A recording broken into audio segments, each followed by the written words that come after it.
And hello, YouTube, and welcome back to another episode of The Zone TV Movie Entertainment. With me, your host Jonathan, once again bringing you my thoughts and review last night's episode of Stargirl Season 1, Episode 5. So, Episode 5. So we all know that Courtney has decided that she needs to pretty much assemble a new, and spoilers alert if you haven't caught up to the episode, she needs to pretty much assemble a new Justice Society of America to take on the Injustice Society of America. She starts to figure out that they, pretty much the Injustice team is already in Blue Valley. Pat realizes this as well, and then we get to see two new characters, I guess, become who they're supposed to become. And like I said, as a person who doesn't really know too much about this comic book origins of these characters, I'm very intrigued.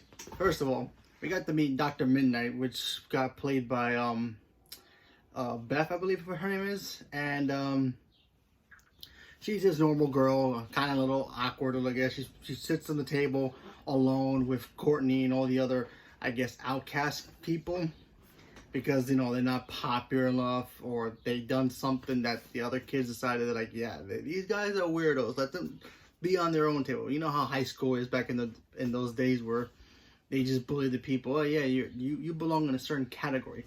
Well, Beth is pretty much one of them. She sits by herself. She really doesn't have any friends. I mean, Courtney's there, but she sees her as a friend, but not really. She doesn't know what to make of her at one point, because she likes spending time with her parents online, eating lunch with them, finding it very weird about that. But that's how she is, I guess. So anyway, she ends up going into Courtney's house, and then she ends up finding Dr. Midnight's glasses or goggles. And it's kind of like putting on Jarvis, pretty much. Kind of like that. If you know Iron Man, when he puts on the helmet, he has Jarvis whispering into his ear, know his old data, his data, and all that stuff, and giving him guidance, kind of like that. Well, she has a similar AI called Chuck, who she calls Chuck, I guess, and he pretty much is the guy who was the original Dr. Midnight, who created the technology, and pretty much he can see. Basically, the goggles are like an encyclopedia. Knows everything from street addresses to people who, just by looking at them, knows their height, weight, whatever. She has X-ray mode, night vision mode, all different kinds of different technical advances to use for her, I guess, her superpower, I guess. So I thought that was pretty cool. And then we got to meet Our Man, the new Our Man. And it was basically this kid who kind of lost his parents at a young age. His parents left him at home and then brought his uncle to take care of him, because they were a part of the Injustice team and they were being threatened to be killed, so they had to protect their son. They end up eventually getting killed, and then he grows up and becomes just a regular teenager, kind of social awkward. He always goes to this one tree where supposedly his parents died. He's always punching it because he's always angry at the fact that his parents left him and then just died. He's always angry at the world. He doesn't get along with his uncle, who's kind of like his new father, I guess. And then he meets Courtney and the others, and then he ends up getting the hourglass because it starts glowing for him. And apparently the hourglass is literally an hourglass, has sand in it. So every time you flip it, he gets powers for like an hour, which is kind of cool, I guess. Kind of cheesy as well, but having superpowers for an hour, I'll take it. Sure, why not? So he gets super strength.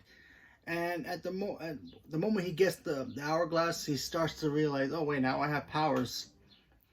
He starts going down the path of, oh, maybe he should become a supervillain. But then he ends up changing his mind at the end of it, due to the fact that he finds out that his parents did not die in a tragic accident, that they were murdered, in fact, by the Injustice Society, which was basically, Solomon Grundy was the one who really crashed their car into the tree, and then he got mad, and now he decided to join the team as the new member of the new Justice League of America.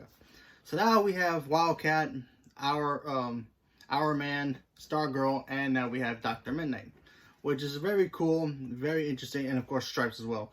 So that's 6. So we should be getting some more members pretty soon.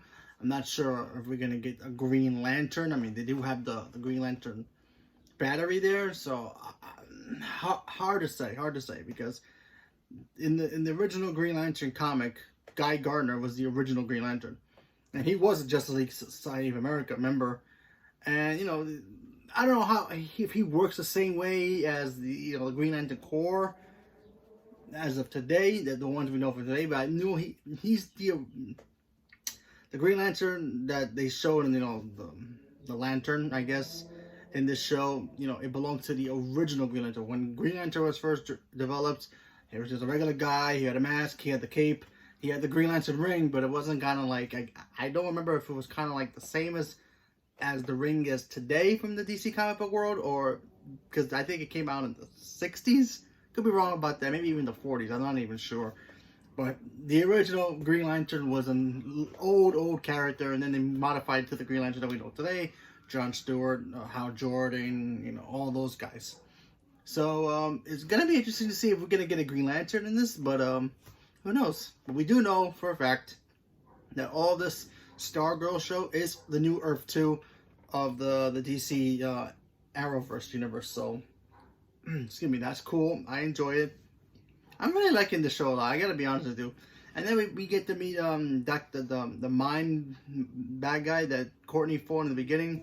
His son's now developing powers now, I guess. So it looks like he's gonna become a bad guy. So who knows? We saw the Gambler. That was pretty interesting. He's this high-tech guy, he wears suits, very sophisticated looking guy. He was helping out their school principal who has a violin who can control people. And I guess also kill them as well. They can hear the music, or the screeching, or whatever it is. So that's interesting. So far the Injustice Society team up is growing, and the Justice League team is also growing up. So let's see what happens moving forward. But I do enjoy it so far. It's very heartwarming, very good. The characters are great. I like how they're developing each character every episode and showing us their backstory. And, giving us reason why to like these characters and why they should be who they're supposed to be. So, it's coming out pretty well. I'm starting to dig this show a lot more now. And I hope you guys are enjoying it too. So, leave me a comment below. Let me know what you guys thought about last night's episode. And are you guys liking this show? You guys give up on it? You guys think it's corny? Whatever. Leave me a comment below. Let me know. Thank you very much and have a good day.